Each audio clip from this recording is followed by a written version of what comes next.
मां विकास अघाड़ी ने आज ज्वाइंट कैंपेन की शुरुआत की। राहुल गांधी वैसे तो सुबह सुबह ही महाराष्ट्र पहुंच गए थे।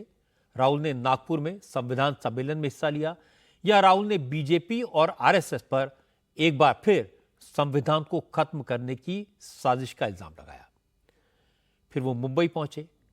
मुंबई में राहुल ने मां विकास अघाड़ी की ज्वाइंट रैली अटेंड की और इस रैली में मल्लिकार्जुन खड़गे, शरद पवार, उद्धव ठाकरे समेत मां विकास अघाड़ी के सारे बड़े बड़े नेता मौजूद थे।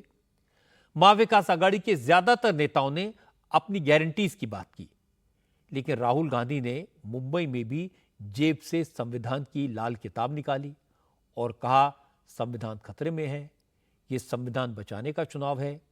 राहुल ने जातिगत जनगणना की बात भी की।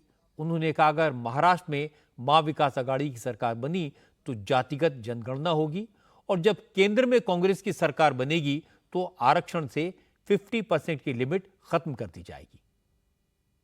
सामने से नहीं, छुपकर बीजेपी के लोग, आरएसएस के लोग इस संविधान को खत्म करना चाहते हैं। सामने से कहेंगे तो नतीजा उनको मालूम है, पूरा का पूरा देश उनके सामने खड़ा हो जाएगा। इसलिए वो सामने से नहीं कहते हैं, छुपकर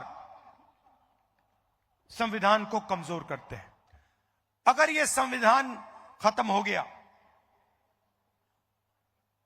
तो हिंदुस्तान के गरीब लोगों के पास, दलितों के पास, आदिवासियों के पास, पिछड़ों के पास कुछ नहीं बचेगा।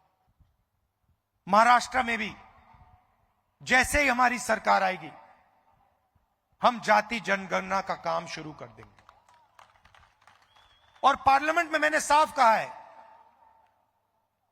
मोदी जी कुछ भी करें, जैसे ही इंडिया गठबंधन की सरकार दिल्ली में बनेगी वैसे ही जाति जनगणना होगा और ये जो 50% की सीलिंग लगा रखी है, जो दीवार बना रखी है रिजर्वेशन की, इस दीवार को हम तोड़ देंगे। महाराष्ट्र के चुनाव असेंबली के चुनाव हैं। यहां संविधान बदलने का कोई सवाल नहीं है, लेकिन राहुल गांधी हर जगह यही बात उठाते हैं और उनकी दूसरी आदत है अडानी का नाम लेना। आज राहुल गांधी ने जातिगत जनगणना के मामले में भी अडानी का नाम घसीट लिया और मजे की बात है कि उद्धव ठाकरे भी राहुल गांधी की लाइन पर चले। उन्होंने भी कहा कि शिंदे सरकार मुंबई की जमीनों को अडानी को दे रही है, अगर उनकी सरकार आई तो इन जमीनों को वापस लेने का काम किया जाएगा। इसी मंच पर शरद पवार भी बैठे थे। राहुल गांधी और उद्धव ठाकरे जनता को यह बताना भूल गए कि शरद पवार के अडानी से अच्छे रिश्ते हैं।